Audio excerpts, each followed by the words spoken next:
gwari a labari. Kai, Allah akwai labari sosai ma. Me ya faru? Dan mutum nan ka kullun da nan he ta zo.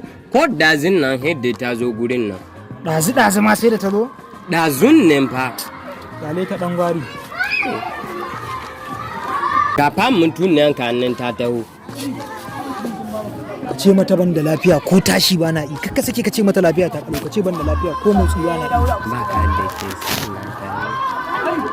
Salamu alaikum. Amma alaika da salam. Dan gwariya haka yi ne.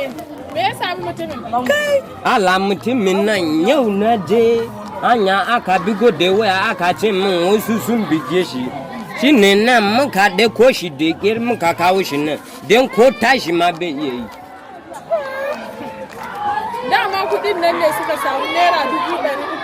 Shi ya sa na zo mu taru mu haɗu mu tafi mu je mu yi cilin tunda ba shi da lafiya da shi ta zo mu je. Gaskiya ne.